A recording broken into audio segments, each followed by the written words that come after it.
This week's episode of the And She Looked Up podcast is brought to you by Fine Lime Designs.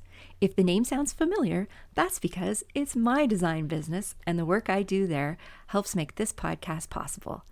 If you love colorful and whimsical art prints, greeting cards, and journaling stickers, then head over to my Etsy shop for a delightful browse.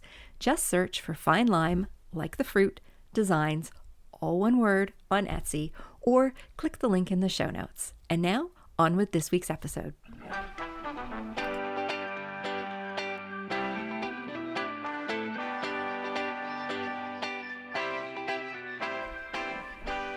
Welcome to the And She Looked Up podcast. Each week, we sit down with inspiring Canadian women who create for a living.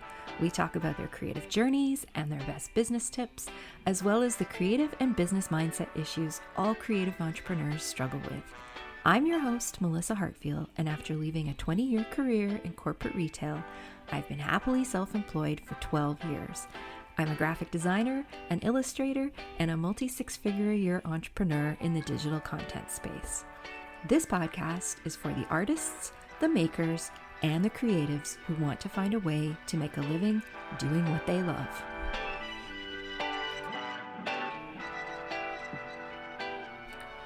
Hello, everybody, and welcome to another episode of the And She Looked Up podcast. As always, I'm your host, Melissa, and this week, Heather Travis is back with me. Hello, Heather. Hello, Melissa. So for those of you who might be new to the show, Heather is sort of my unofficial co-host. She stops by once a month. She is a painter and a muralist, and she also has a long career in PR and communications. So she pops by once a month and we talk about the business side of creating for a living, as well as some of the mindset issues that come along with creating for a living. And I think that's what today's episode is kind of going to be. It's going to be a bit of straddling that resource/mindset fence, I guess. Yeah. Today we're going to be talking about something that we tend to see a lot of this time of year, and it all comes down to this almost expectation of instant gratification that we sometimes fall prey to. And the reason I think why it pops out this time of year is because I know for me, in a lot of the maker and Etsy groups that I'm in, there are a lot of people who are maybe brand new to the business side of creating what they make. They make something super cute or really fun, and their friends and family told them before Christmas that they should sell some, and so they decided to try their hand at it, and they had some success in December, which is the busiest month of the year for most of us. Mm-hmm. And then January rolls around and it's crickets, and they go into panic mode that their business is failing. Or the other scenario that we see a lot of is people decide that January, the new year, they're going to start their business. They're going to open their Etsy shop or their Shopify shop. And 2 weeks go by and they haven't had a sale. And immediately they're thinking, I failed. This isn't working. What have I done wrong? Mm-hmm. And so we wanted to talk about that today, not just for beginners, because as we were prepping for the episode, we realized that this happens to us seasoned veterans as well. You are not alone. No, I mean, I think all of us have had a launch or something that we have geared up for and spent a lot of time prepping for, and we put it out there and you can see the tumbleweeds rolling by. And I think it can be very disheartening. Yeah. And so we wanted to talk a little bit about that today, and maybe some of the strategies, I guess, for lack of a better term, to how you can deal with it when you have these feelings, but also a little bit of the underlying cause of it, because I think a lot of this comes from this social media world that we live in, where we see the good stuff and not the bad stuff. Not that nobody gets to see behind the curtain. Like you Yeah, see yeah. all the work that went into it. And I really suffer from that. That's where I see other artists do things, launch things, and the reaction is like what I dream of. And then when I do it, like not even my mom buys it. And I'm like, what? Don't you love me anymore? And so it's you set like your own expectations, and this is obviously a broader life lesson, but your own expectations can often set you up for disappointment, Yeah. right? Yes, exactly. I think that's so true, and it can lead into a bit of a spiral when that happens. It's a blow to your confidence, really, is what Totally. it is. And so I think that's what we're going to be talking about today. And it's a little bit of, in some ways, it's a bit of an esoteric kind of conversation because it's a feeling we've all had, but it's very hard to pinpoint where the feeling comes from and how we address it. But I think if maybe we start with for the new people who are just starting out. So if you are one of those people who who decided in October or November of last year that you were going to sell your paintings or your jewelry or your Christmas cards or Your macrame, whatever it is you make, yes. this year. And you had some success over the holiday season. First of all, congratulations. That's fantastic that you had success. But the important thing to understand is that there's a difference between just hopping on to a platform and selling your product out of the blue and actually building a sustainable business from it. Very, very different things. And the same people who are like the 10 people who bought it and encouraged you, which are the most wonderful thing in the whole wide world, they cannot be relied on to be your sole 10 purchasers. No. Never. And this is such a key thing to remember. When you start a business, hopefully your friends and family are going to be wildly supportive. They're not always, though, so you do have to be prepared for those one or two people who don't show up, and you have to that can be emotionally upsetting, but you have to prepare yourself for that. But the reality is those 10, 15, 20 people, they can purchase from you once a year, maybe twice a year, depends on what you make. But at some point they're tapped out. Yeah. And you can't build a business off of 20 people. And so this is what you have to think about when you decide that you want to do this as a business. Like, I am all for jumping on the bandwagon at Christmas and making some extra coin. Like, Totally. We all need extra coin at Christmas. Yeah. But you do have to be prepared for what happens after Christmas.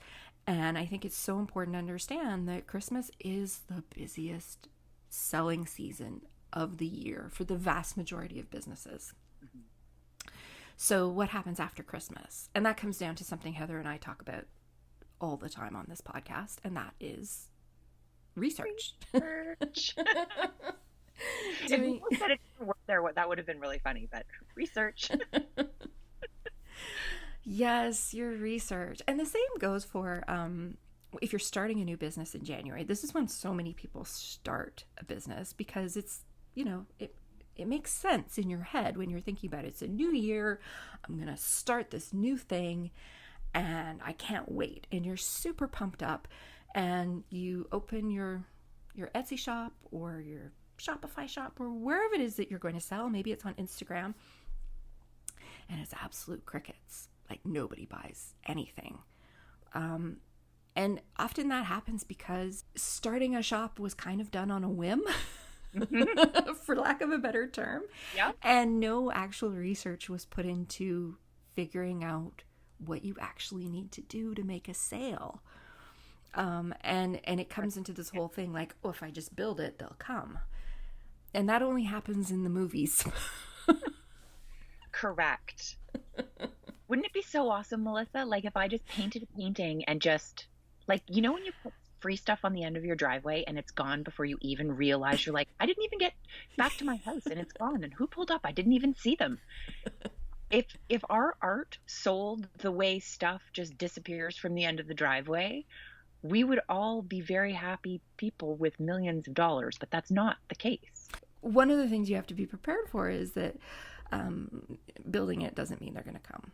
Unfortunately, I wish it did. And if you have built it and nobody's coming, Heather and I did an episode last year. It was episode number 66, called "Your Work Won't Sell Itself, and Here's What You Can Do About It."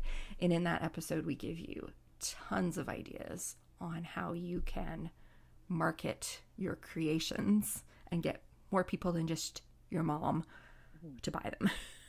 And I'll say those are tips, those things that Melissa and I talk about in that episode. Those are things, and I don't want to speak for you, Melissa, but I can speak for myself. I have to remind myself all the time. Yeah. That my work doesn't sell itself. Mm-hmm. That if I want my art out in the world, I have to put me and my art out into the world in order for people to take notice. Yes. And that is like, you'd think it would become second nature after a few years, and it's not.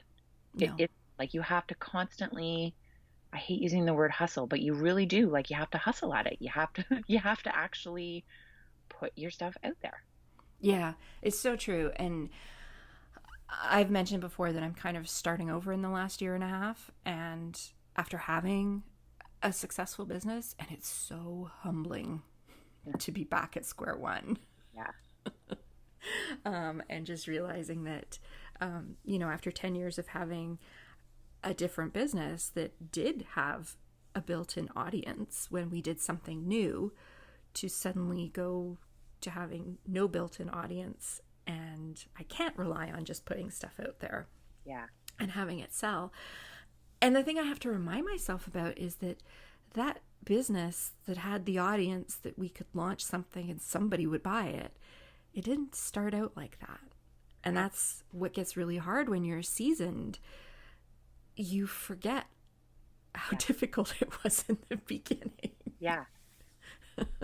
Exactly. I mean, it's like you forget when you start out that you had to clean the toilets. You forget when you start out that you had to do the dirty work, and that, because it's just all part of the hero story when you succeed, right? Mm-hmm. But those things, if you didn't get down, like I still quite literally get down on my knees and clean the floor at my husband's small business.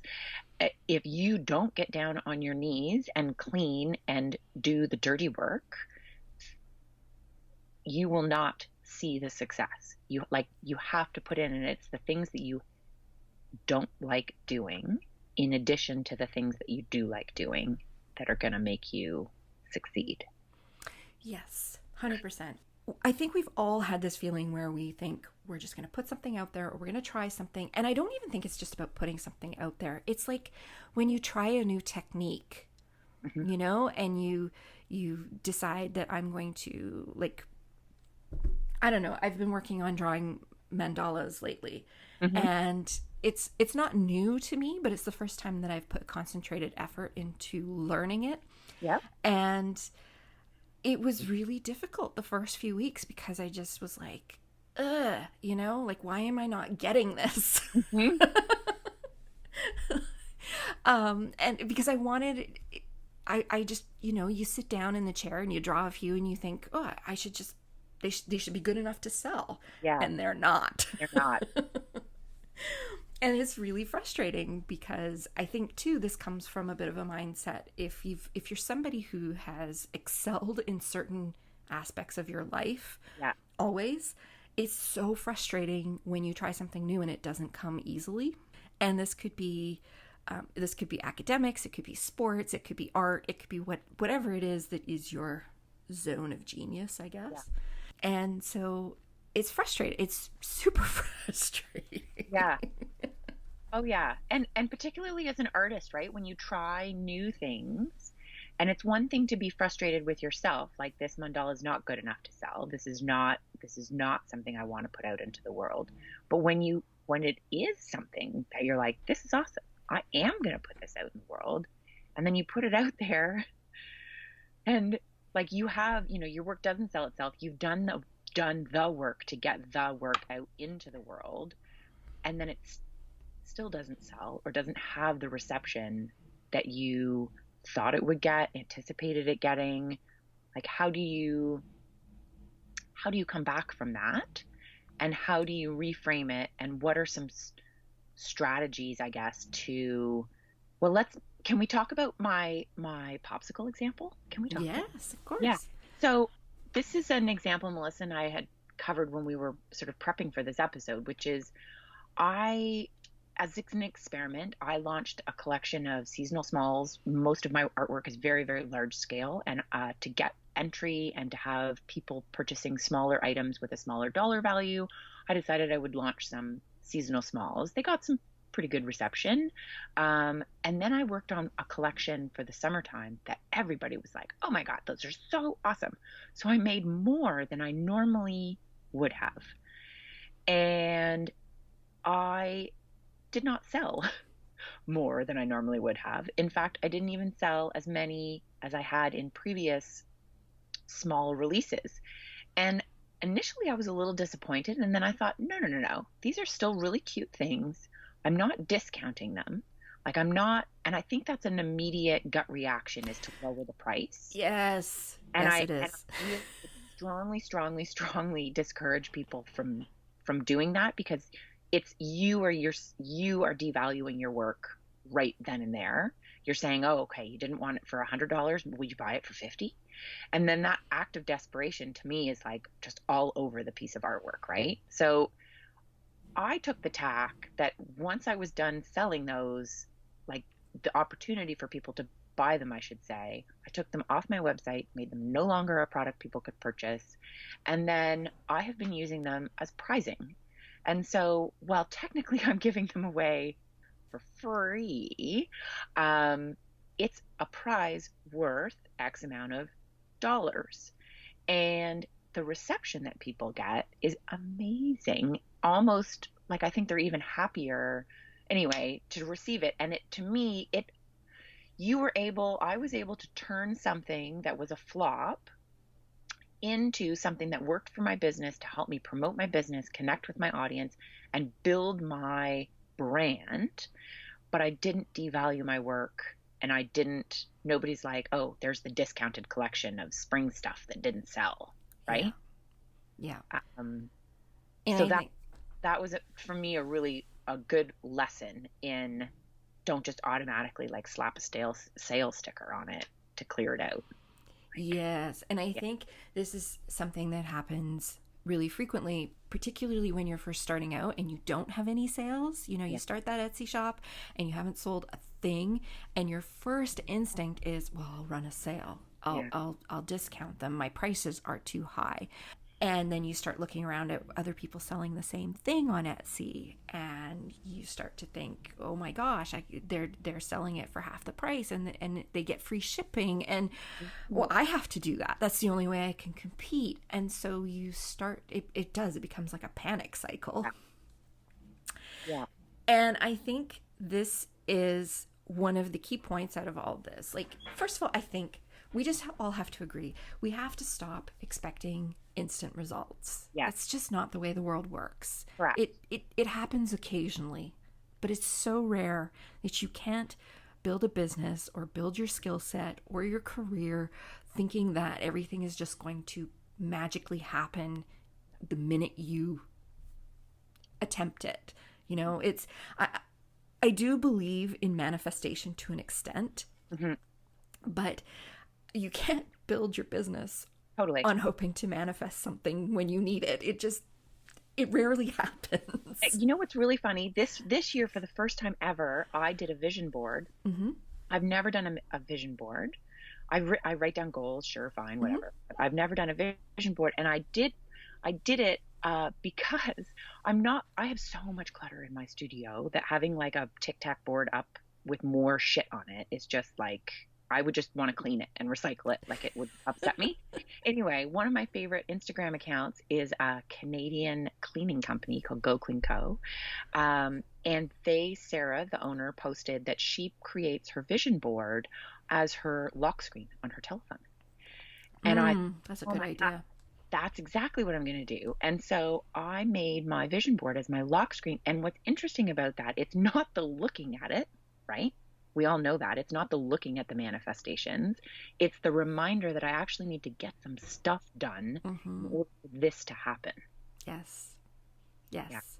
So I think that's one of the key things. If you, especially if you're starting out, it's Yeah. such a trap to fall into if you're starting out. And I've seen so many people who have really great ideas or products or things that they're making that they just lose out on the opportunity to build a business around them because they give up way Yeah. too quickly. Yeah. And I'll tell you, I think we need to remember that none of us are Amazon. None of us ship for free. All of us I do. get paid for our work, and the expectation on instant gratification isn't there, right?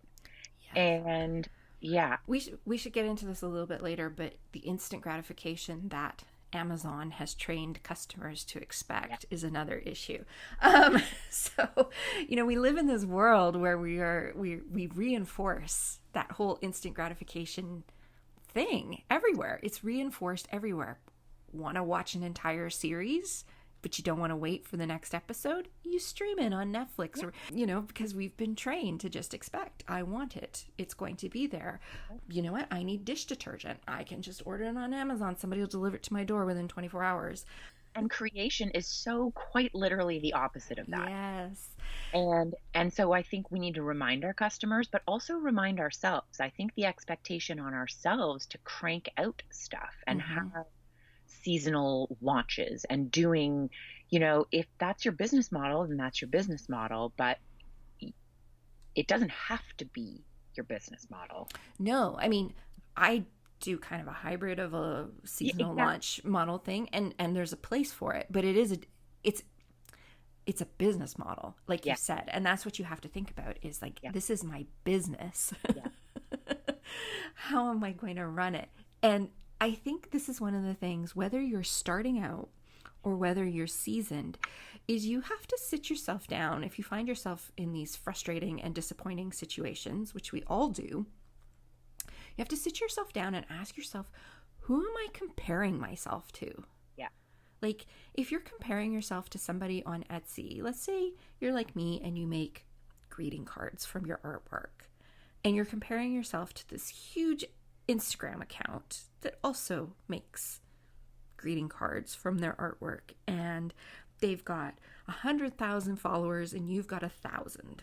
yep, And you're sitting there and you're looking at what they do and you're like, oh my God, it's so easy. It's so easy. Look, they've got 100,000 followers and look at all the cards, and they've got, 3,000 sales on Etsy, and they've got their own website, and I see their cards in stores. Okay, awesome. yeah, Yay. But they didn't do that overnight. no, And it wasn't easy. I can guarantee you it wasn't easy. It was hard. I'm guarantee you they had days where they were sitting underneath their desk crying sure. because And what's interesting is, and this is the thing that kills me, and I constantly have to remind myself of this, is the artists and people that I am, quote, comparing myself to, my product is no comparison. And I'm Mhm. not saying it's better or worse, it's just that different.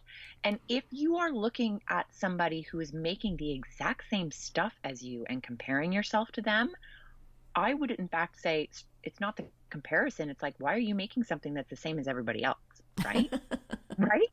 And so all of us artists, we're all making our own unique spin on things, right? Just because you make greeting cards and somebody else makes greeting cards doesn't mean that your greeting cards are the same. They're vastly different because of who you are as the creator. And so your sales are going to be different. Your sales strategies are going to be different. Your business model is going to be different. So looking at them and saying, oh, why can't I be them? Your business isn't them and your art isn't them. Yes. So when you find yourself in a situation where you're comparing yourself to somebody else and seeing their success and not seeing yours, I think you really have to take a really hard look at what that person's doing. And you need to ask yourself some questions like, when did they start doing that? Have they been selling cards for 5 years, 10 years? How long have you been selling them for? Like Yeah. if you've been selling them for a week and they've been selling them for 5 years, you can't compare what you're doing. You have to ask yourself what they did before they sold cards. Did they work in retail? Do they understand how wholesaling works? Do they have contacts that they can get their product into stores? Like they may have only started selling greeting cards 5 years ago, but maybe they worked in the giftware industry for 15 years before that, and they have a Rolodex of contacts that they can pick up the phone and say, hey, I'm making cute cards. Do you want to sell them in your store? Do you remember, this is like totally, we're going to demonstrate how old we are right now. Awesome. Quoting, but do you remember the artist Jewel in Mm-hmm. the like late 90s, early 2000s? When she came out, everybody was like, "Oh my God, overnight success!" And the greatest quote, I'm obviously not quoting her accurately, but she was like, "Yeah, overnight success who lived in my frickin' van for 3 Right.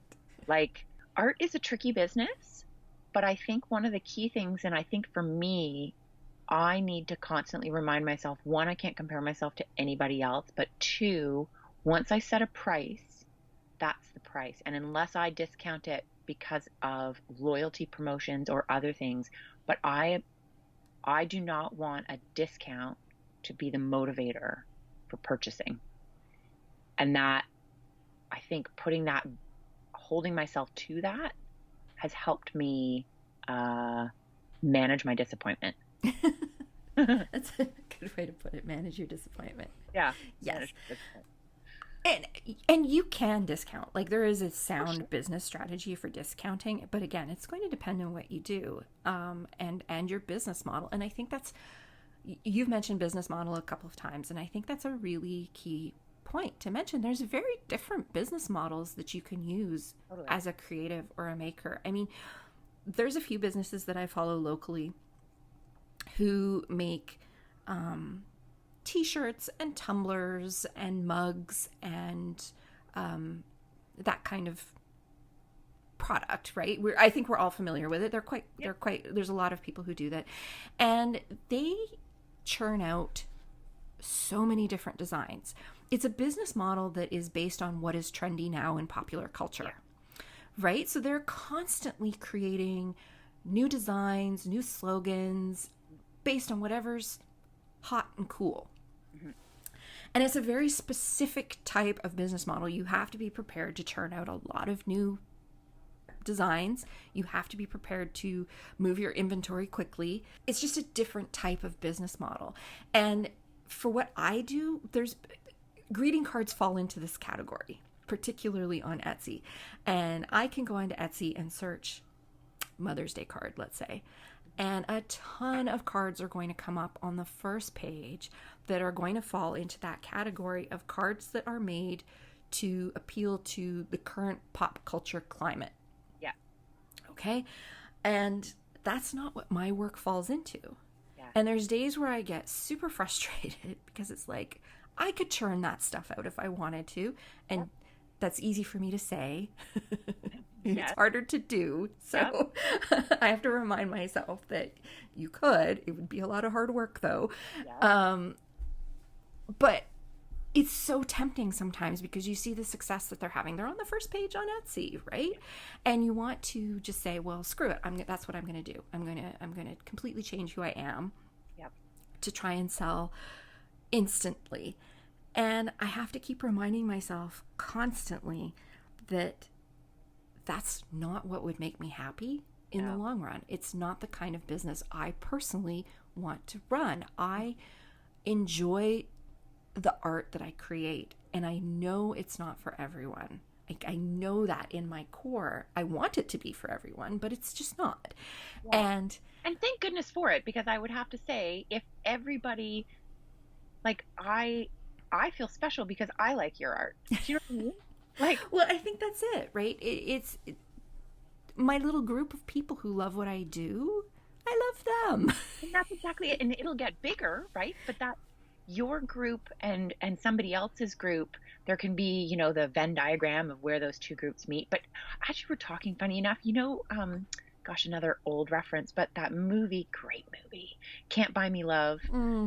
Love that movie. But that to me is the epitome. Like, you can't buy me love. You can't change my clothes and sit me at the popular table and make me something I'm not just so that you love me. I Yeah. can't. It doesn't work out in the end. That was Right? one of my favorite movies back Ah, in the day, Patrick yeah. Dempsey, when he was Oh, just a Patrick young. Dempsey, and I wanted that white cabriolet. Man, cabriolet. Anyway, which, like, in a Canadian climate is just silly to have a little convertible like that. But anyway, but that to me, like, you can't dress me up in somebody else's clothes and put me like, that's not me. And you're not going to find an audience who's with you all the time if you shapeshift just Yes. to meet what's trending, what's not trending. Yeah. Not to say you can't jump on trends, right? But Yeah, no, they're a difference, right? And it's one thing to have a business that's based on trendy pop culture. That's a valid business model, totally. but it doesn't necessarily allow you to create art that has. Here's how I think of it. When you're hopping on a trend in that way, you're changing your style to fit the style of the day. Yeah. It's never really your style. It's the style that the people have chosen to be popular right Right. now. And you are, As opposed to incorporating it, being like, this is my take on. yes, Yeah. those are two really different things. And the idea of creating a business that responds to pop culture, that's very much a business model. And it can be extremely successful. Yeah. But for what I personally want to do, me as an artist, it doesn't fit in the same way, I Yeah. guess. I'm not being very clear on this, but But I'm with you. Like, I don't want, funny enough, that's where I sort of see my fun and popping things on Redbubble is the sort of like jump on the trend disposability, which you and I have had that conversation around mhm, sustainability, and does that fall into that my business model? But the there's room for sort of jumping on things, but you can't change your business. Like, if that's not what the focus of your business is, then if you think to yourself, okay, that's what I'm going to do, then you are actually changing your business. And that is a much bigger conversation. And you should not, there's launching products and experimenting on a whim, changing your business on a whim. No, maybe not the best idea. Like, you yeah. need to think it through just a little bit. Yeah, and if you're starting a business and you're thinking, I saw this a lot after Christmas. I know so many people who got Cricut machines. Yeah. And I've seen a lot of people suddenly creating tumblers, Yep. and they're adorning everything they can find with decals and things that they have made. Like when I got a label maker and all my spices were labeled. Yes, and they're having a great time through doing it, which is what the whole purpose of a Cricut, right? It's meant for you to be able to have a really good time creating, and to make creating easier. But then I see people thinking, well, okay, I can sell this. And yes, you can. But what you have to understand is that a lot of the stuff that you're creating right now is very trendy. Yeah. And if you want to sell it, you will make some money right now. But that trend is going to change. This is something as a graphic designer that happens all the time. Yeah. We go through font seasons Yep. where it's like everybody wants to use this font or some variation of it. And it feels like everything you design is somebody saying, I want. This happened a lot just as I sort of left the web design sphere.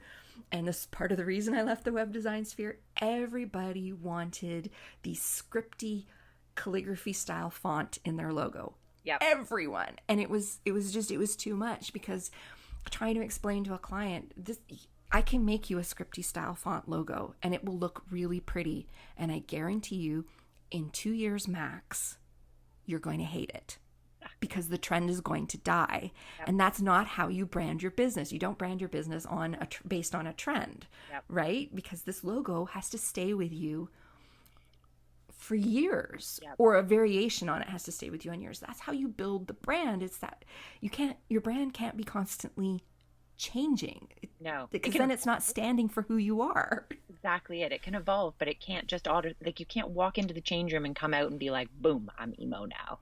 That does not work. One of the things that I've been thinking about is this time of year is a hard time of year.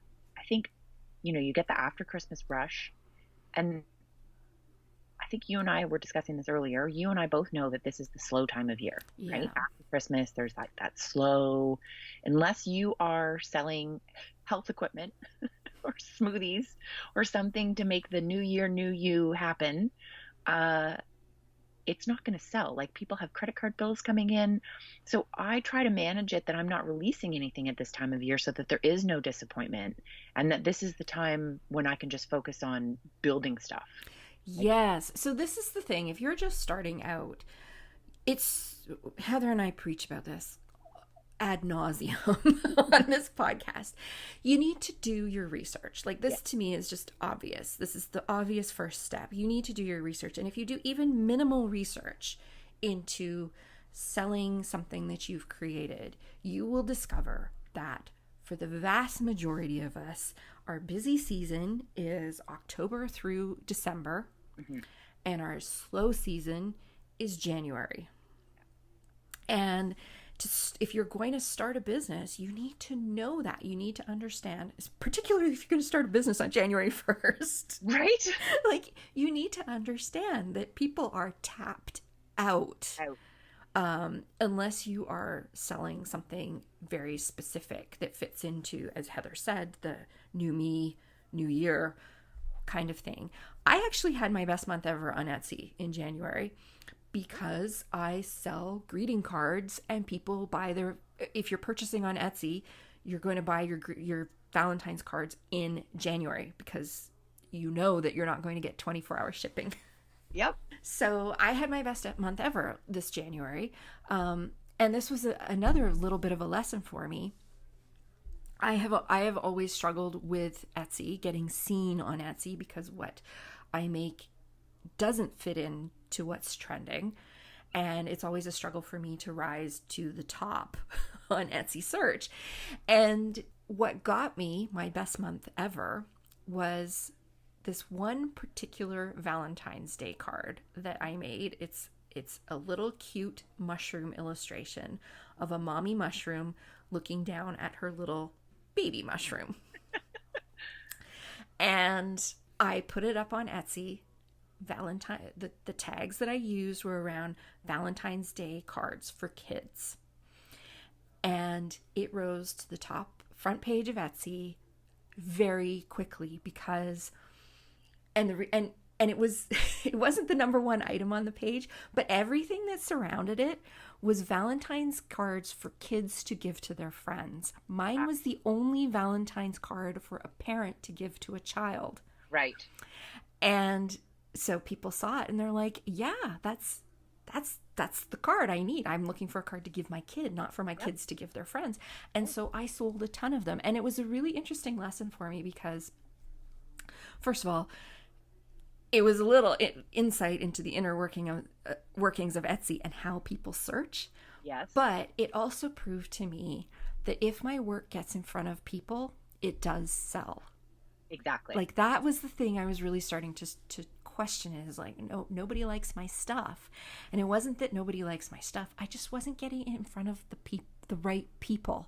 Yep. If you are struggling with not getting the sales that you want or getting the level of engagement that you want, you really need to step back and ask yourself, like, am I getting what I create in front of the right people? Yeah.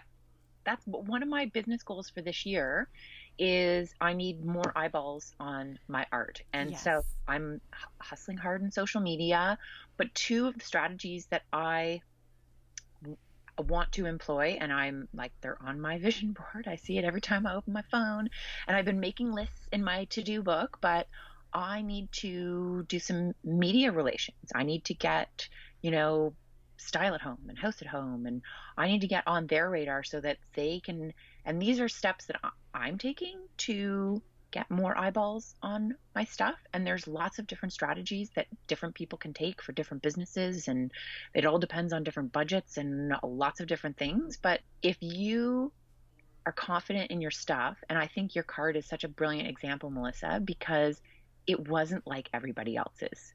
It it is different from everybody else's, and that's what made it sell, right? Yeah, I mean, if you, because I ran the search myself on Etsy, I wanted to see why this card was selling so many. And like I was literally getting multiple orders a day for it, which is very unusual for me on Etsy to get even one order a day. I'm usually like 2-3 orders a week kind of thing in a good month. But I was getting multiple orders a day for this card. So I actually did the search on Etsy. And when it came up, it was so different from everything else on the page that your eye was immediately drawn to it. Yeah. And that's exactly it. Like, you just need to find the right eyeballs. And so what strategies can you take? It has nothing to do with lowering the price on your item. It has to do with getting, okay, there's 100 eyeballs looking at it now. What can I do to get 200 eyeballs on it? And then from 200 eyeballs to 300 eyeballs. And because those are new customers, new people to talk about your product, and they will pay full price for it. They will respect you as an artist. And so if you're, put the hustle into the eyeballs as opposed to, and that, again, it's hard. It's hard to think about. It's hard to think of the strategies, but it is. It definitely is. But I think we live on a planet that has 8 billion people. Okay. And I don't care what you create. I don't care how obscure it is, how quirky it is, how weird it is. I guarantee you that there will be at least 1,000 people out there. Out of 8 billion people on this planet, there will be at least 1,000 people out there who will think it's cool. Yep. You just have to find those 1,000 people. And that's the hard part about being a business owner. Yeah. Here's the key. And this is the thing, I think, that it's, one, doing your research, but 2, building your community. Because when you set out to create something, the thing is going to find an audience. It's up to you to bushwhack and machete through things until you find the people that you're supposed to connect with. And sometimes they'll find you, but sometimes you have to go out and find them. And either way, you have to clear that path with the machete. And that's exactly it. Either way, there has to be a path that's cleared. There has to be road markers. There have to be, this is obviously all analytical, like there isn't a physical sign outside my house that says art in here. But all of the you should try that. Maybe it would work. I should try that. You have to put those signs up. You have to extend the invitation for people to find you. And that, I think, is part of doing the work. And that, I think, if you're feeling deflated, particularly at this time of year because stuff isn't selling, don't worry about selling the stuff right now. Just worry about building the community, and the rest will follow. Yes. So I stumbled on this article yesterday. I'm going to put it in the show notes, but it really resonated with me, and I shared it with my mastermind group, and it really resonated with some of the girls in there.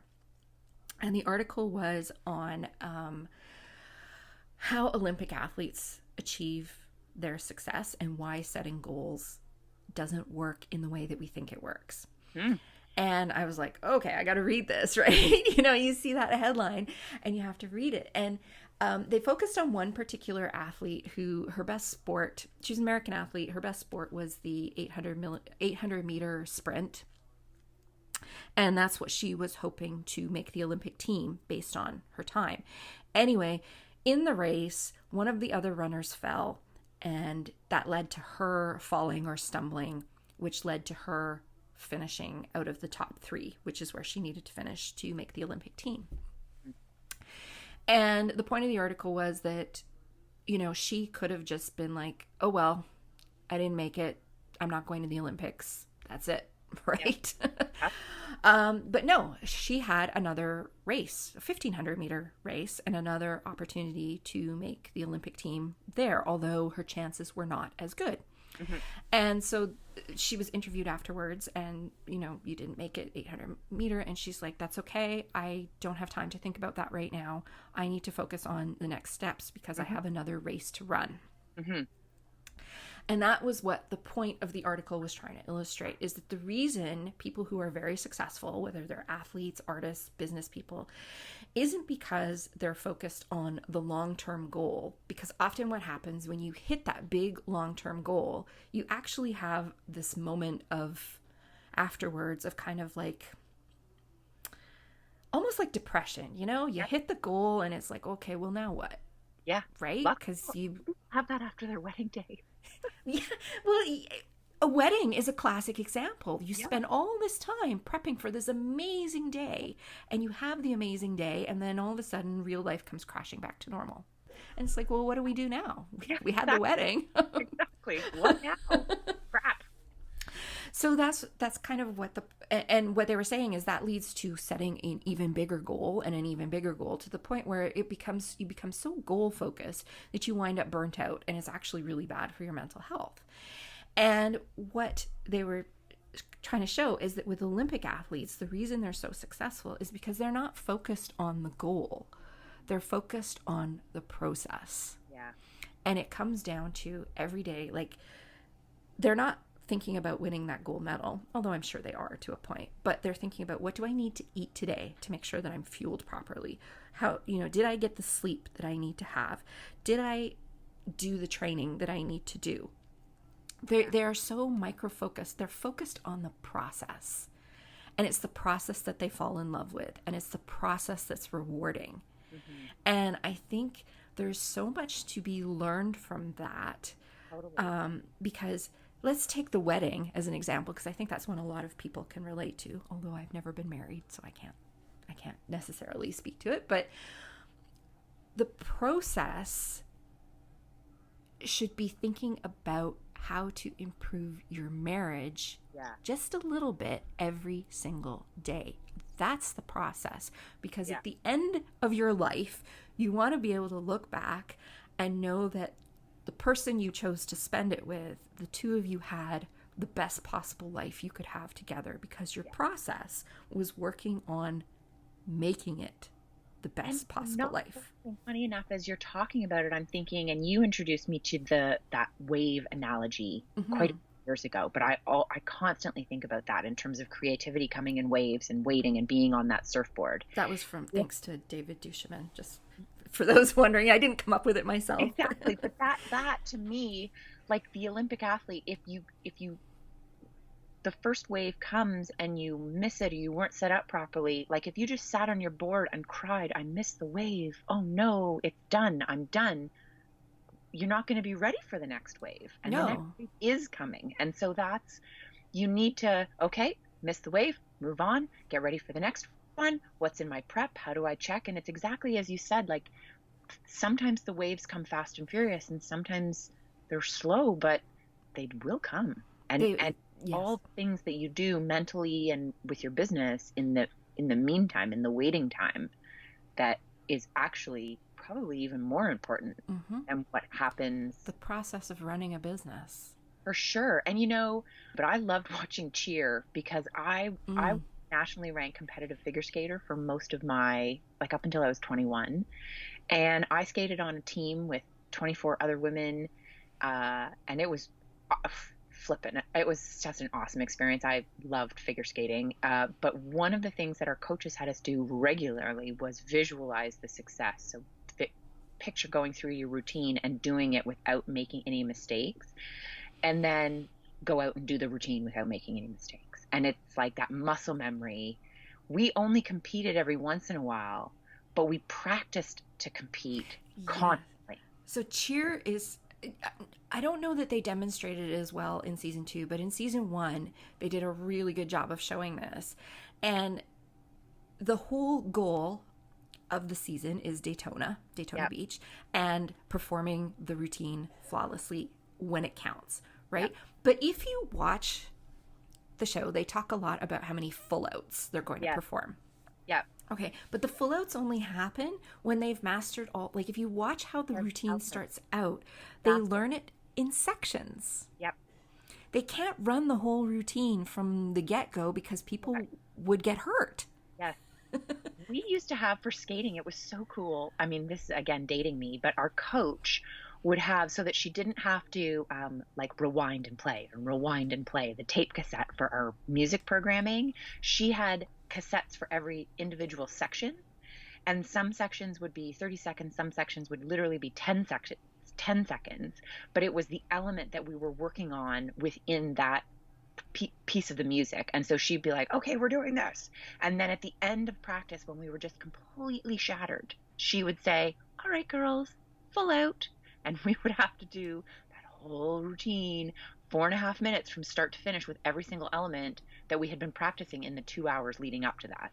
And that training, to me, like, perfect art training. It's the, if you don't work on your brushwork, if you don't mix your paints properly, if you don't take care of your paper, if you don't put the canvas on the stretcher frame properly, it doesn't matter what the painting looks like. You didn't put the elements into it to make it the best it could be, right?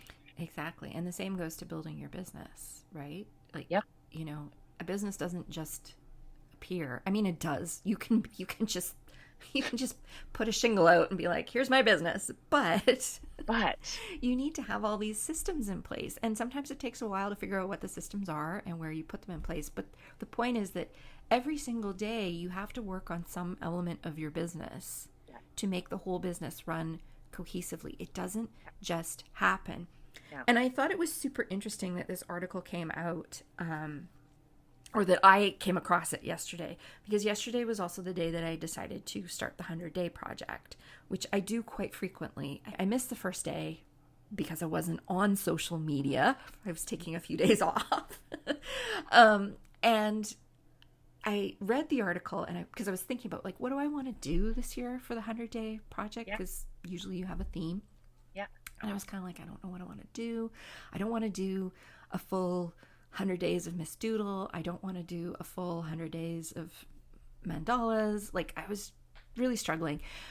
And I read this article, and it really resonated with me, because this is really what the 100-day project is. It's focusing on the process for 100 days. Yeah. And at the end of the 100 days, you have this body of work. Yeah. And not all the work is going to be great, but there's going to be stuff in there that is really good. Yeah. And the other piece of it is that when you do something for 100 days, every day, you see the improvement. Yeah. Like, you go back and you look at day 1 and you look at day 100 and you're like, holy crap. I mean, I did a food doodle 100-day project, and I actually have every single one of them on my studio walls. And I did them for the letters of the alphabet, and I can go back and look at A, and I can look at Z, and the quality between the two is miles apart. For sure. And that's just from sitting down and investing in the process for 100 days. And so I started thinking about that, and I'm like, you know what? I'm not going to have a theme this year of what I want to draw. I'm just going to draw. And I just realized I have this big laundry list of things that I just want to work on. And so I was like, you know what? My 100 days this year is just going to be about the process of drawing. That's what I'm going to focus on. I'm just going to focus on my line work and just improving my drawing skills a little bit every day for 100 days. And my dad and I were talking earlier this morning, funny enough, about, and he's like, I am 72 years old, and he's like, you give me any opportunity to learn something new, hear a new opinion, learn a new technique. He's like, I am down to clown. Mm-hmm. Like, that is, and I'm totally with him. Just because you're an artist, just because you're a graphic designer, just because you're a whatever, doesn't mean that you can't get better at it, right? Like, just because I'm a fully developed human, that doesn't mean that I can't become a better human, right? And it doesn't mean that paintings are going to stay on the easel for years and years because they could always get better. No, it means that you can get better in the times between when paintings go up on the easel. Yeah. I think it's the dirty work. It's the stuff behind the practice. It's the bottom of the iceberg. It's the 10,000 hours. Although I think it's even more than that we have to put in. And I think, we've got this culture where instant gratification is so prized, and everything around us is kind of training us to either expect it or deliver it. Yes. And I think it's perfectly okay to step back from that and say, this isn't working for how I want to live and how I want to create and how I want my business to run.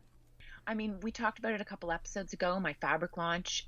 I started that process well over a year ago. Did I think it was going to be this long to have launch? And did I think I was going to have as many failed test yardages as I would? No. Well, hey, let's talk about that for a second, because you have been working on this for a very long time. But when we did our episode late last year, where we talked about how our year had gone, Yep. you had started on that back at the beginning of 2021, but you were struggling with it so much that you actually shelved it. I did. Yeah. And I think that's a lesson right there, is that sometimes it's okay to put something on the shelf. Totally. Because maybe it's not the time right now, or maybe you still need to develop some skills, or you need to do more research, or it doesn't mean just because you put it aside, it's not a failure. No. It's And in just fact, I think I gave myself, putting it aside and giving myself that time to breathe, I am now actually more confident in the launch. I'm more confident in the product. I'm not to say that I was going to launch a half-ass product or anything, but like I just feel like I've done it even better because I allowed myself that time. That's one of the things I think it's for each of us. It's knowing. And funny enough, I was futzing around with something before you and I were getting on the call, and literally, as I was standing on top of a ladder, I was futzing around, and I'm like, Heather, you're forcing it. And I just got down off the ladder and I'm okay with walking away, because I knew I was going to do something either wrong or have to go back and fix it. And so it's okay to shelve things like it. And I think particularly for a lot of creatives, I'm creative in a lot of different ways. I paint, I make, I use power tools. And so quite often when I put something down, I'm picking something else up, and I'm letting those creative juices flow still, but I'm not forcing the issue. It's like adding more things to the cookie to make it taste better, when really you should just put the cookie down. And there is nothing wrong with shelving it. And it's making me think about one of my favorite books to read is The Creative Habit by Twyla Tharp.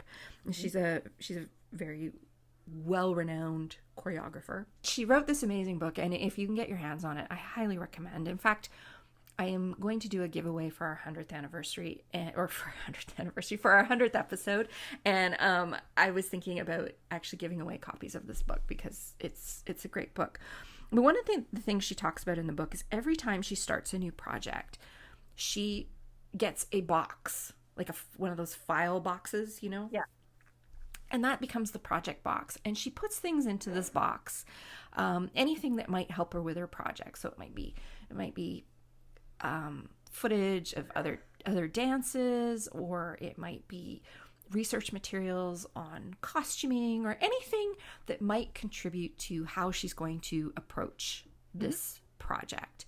And I thought that was brilliant, but and she didn't, I don't think she mentions it using it this way in the book. But one of the things when you put something in a box, whether it's a literal physical box or a box in your brain, is that you can physically take that box and all the things in it, and you can put it on the shelf.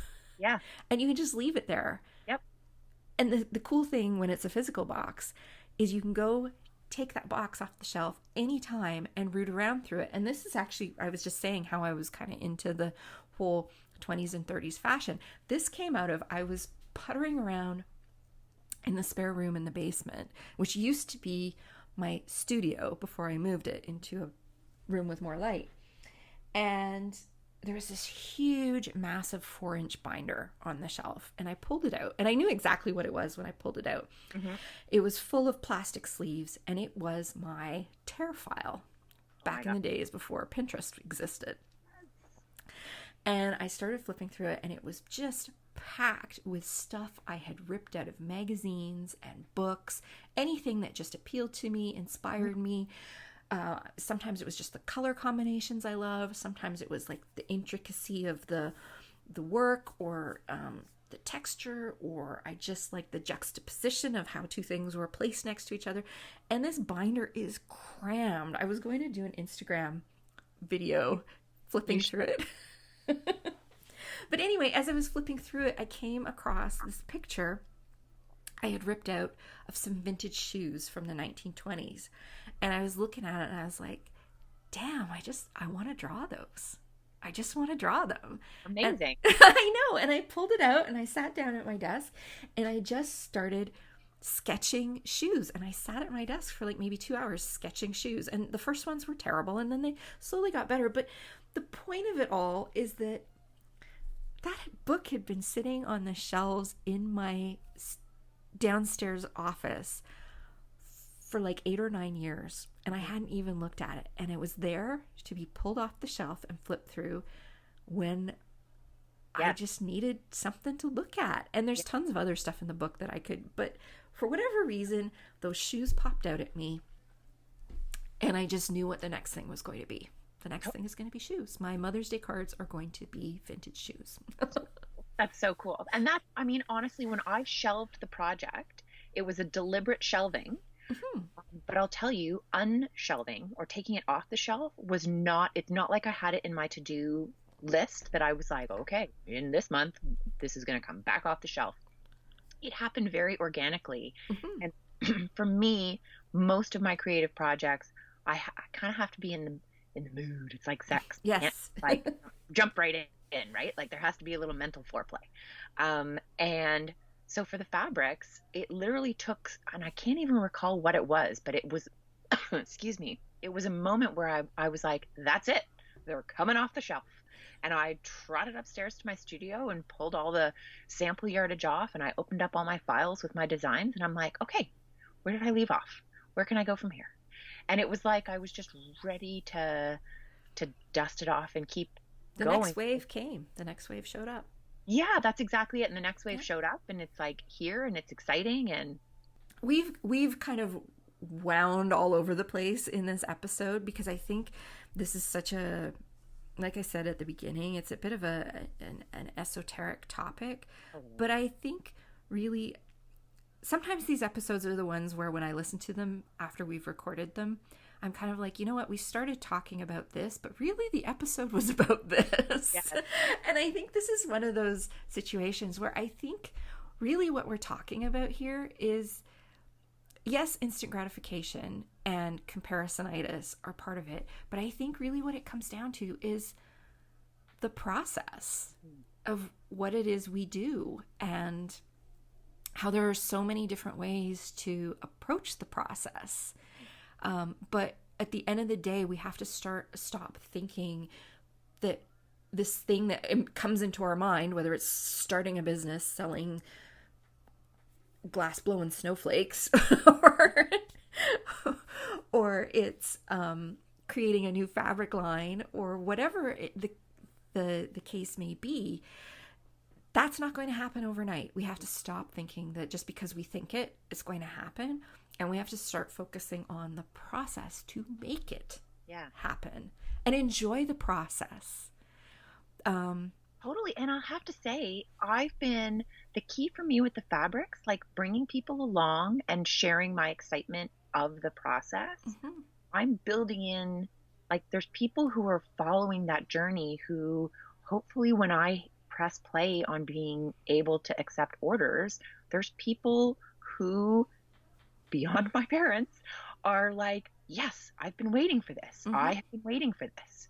And that, I think that's part of the other thing is that don't feel like the behind the scenes. I think that's a big lesson, particularly for artists in social media, is it's like, here's the finished product, here's the masterpiece. You can bring people along the journey. You don't necessarily need to share the drawing when it's a hashtag work in progress, but letting people know that I'm in the studio today, I'm working on something, here's what I'm building. You know, that process too is important in building your business and it is, for your artwork. Yeah, don't be, there will always be portions of the process you can't share for whatever reason. But you can share an awful lot. And, Austin Kleon wrote a whole book about this. Show your work.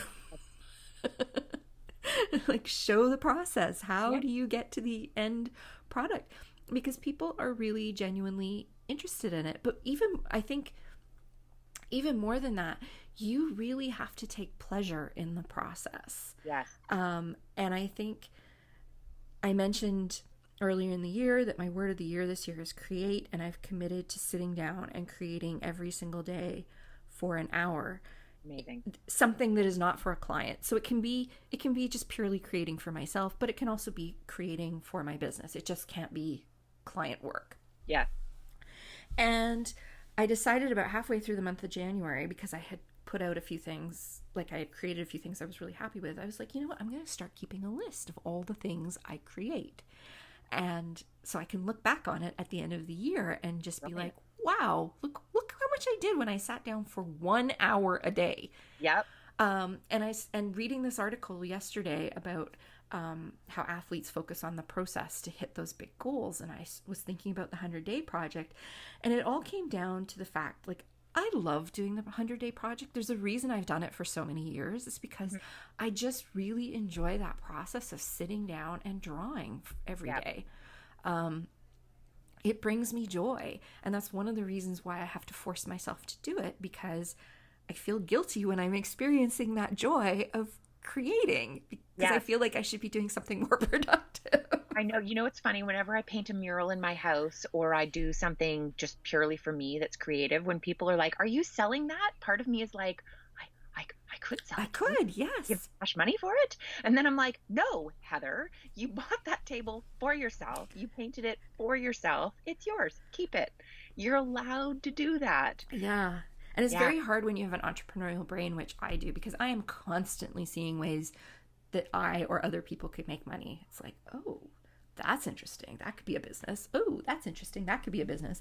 And I have to remind myself, you have enough businesses, and you really like the ones that you have. So just but settle down. It's the entrepreneur, and Brian says it all the time, because most of the time, I mean, he wears Levi's that are his pant, but the shirts that he wears at the shop are all for sale. And if somebody came in and literally was like, oh, there's no mediums left, he'd be like, well, here you go. Shirt off my back, literally. Because here you go. Like, you want to give me money for it? Here you go. Which is a good thing and a bad thing, right? Right. It's how an entrepreneur's brain works. But at the same time, you do have to kind of rein yourself in. And I have to remind myself, you love to draw, and it's perfectly okay. Yes. To make time for that every single day. And ultimately, it does benefit your business, because you have a business where you sell illustrations. Totally. So you need to draw.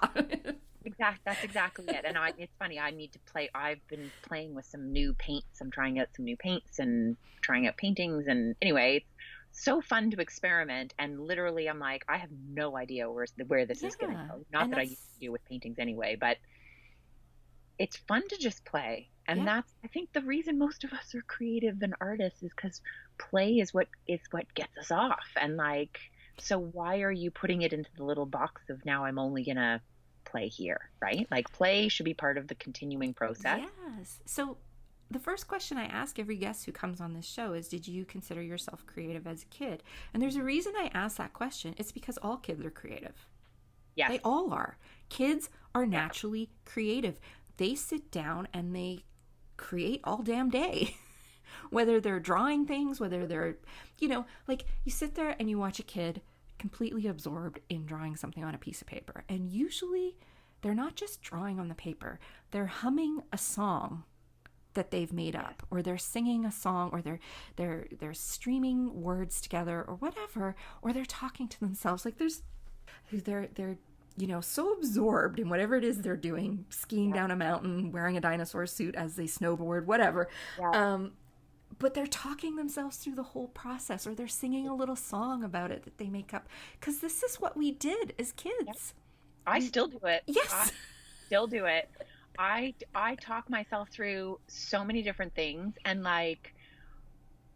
honestly, I don't care if people look at me like I'm a crazy person. I get so much more joy out of my life. And do you know what I mean? Like, do you, particularly as an artist or creative, that's the thing that kills me, is that artists and creatives, we thrive on being unique and being different and being the one who has slightly different opinions and likes slightly different colors or bolder colors or stronger black lines or whatever.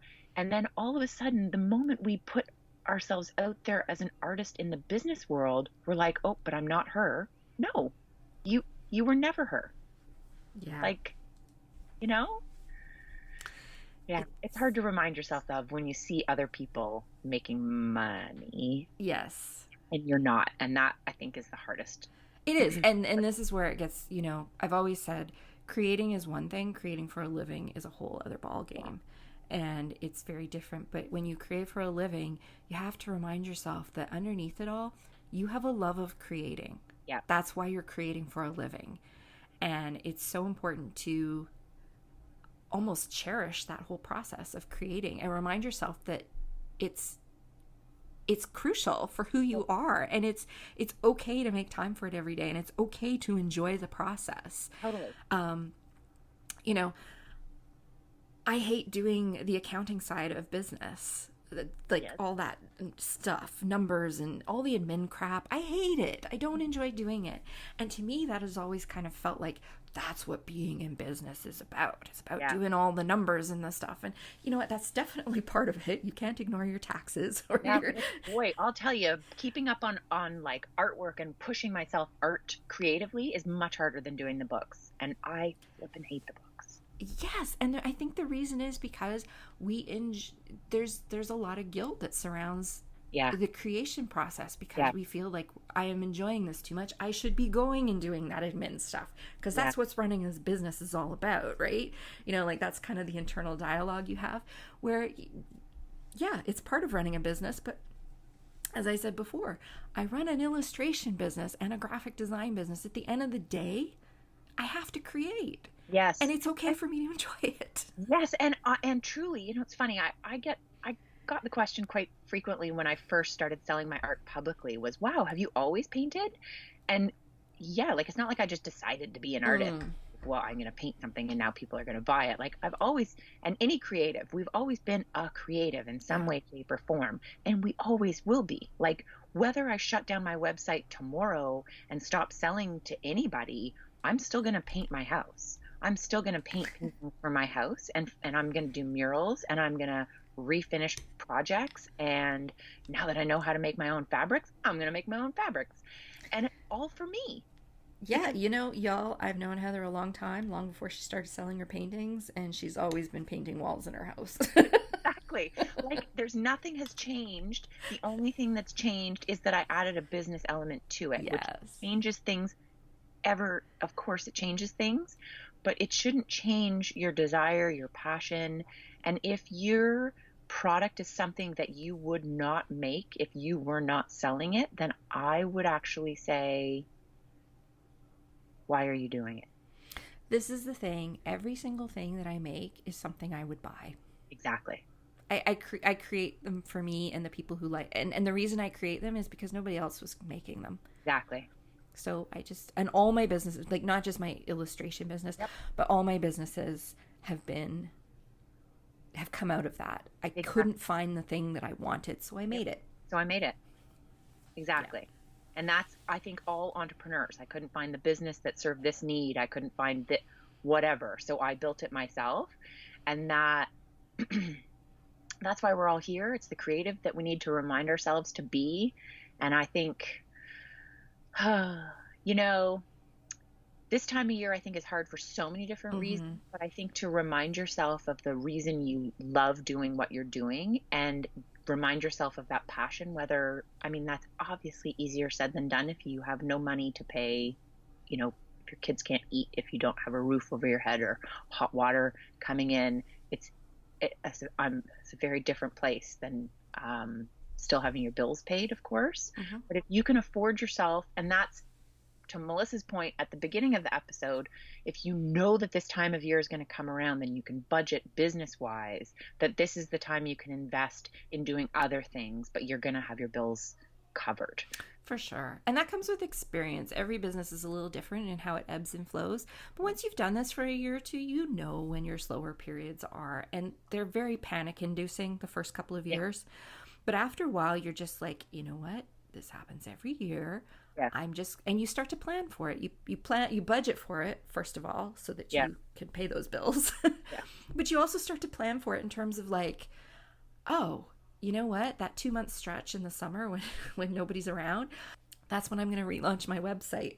Exactly. Or that's when I'm going to buckle down and create new designs, or, and you start to look forward to those periods because you're like, or that's when I'm going to take an online course. I've signed up to do a coaching seminar, or I've signed up to learn oil because I'm an acrylic artist and I want to learn how to do oil. And like, that's when you can invest in yourself. And I think that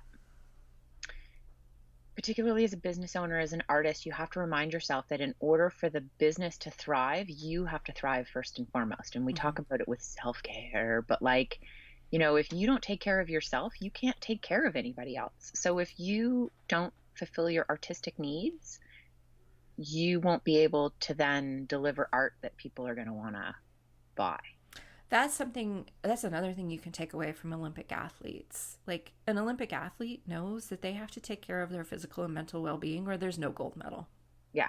Right? And that's true when you own a small business. You are your business. And if you are not functioning well from either a mental capacity or a physical capacity or both, it's very hard to have a successful business. Totally. And I think too, it's knowing yourself and knowing, just like my example of Heather, like, Heather, get down off the ladder. You're forcing it.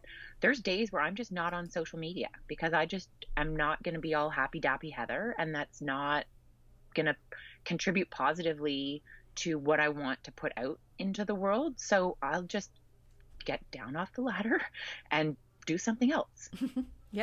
And it's okay. And I don't sit there and go, oh no, I didn't post to Instagram today. Oh no, my business is going to fail. I said, no, I did this instead today. And this helped move my needle forward. And that it could be that I just had a really good nap, or I shoveled the driveway and got some good exercise and cleared my head.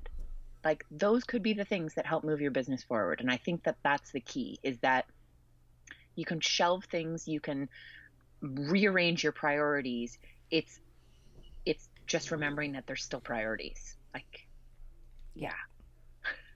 Yes.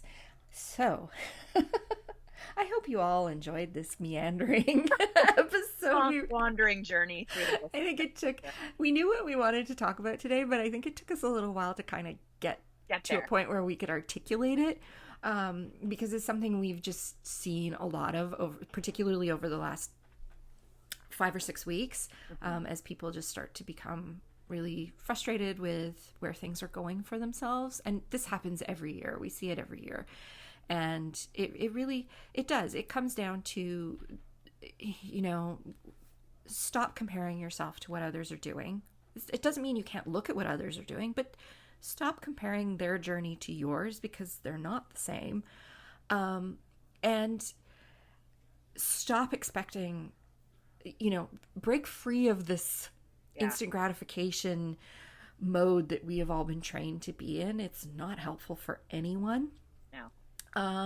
And take time to enjoy the process of what you do, and work on something every day that takes you a little bit further forward. Yeah. It doesn't have to be a huge leap forward. It can just be a little step.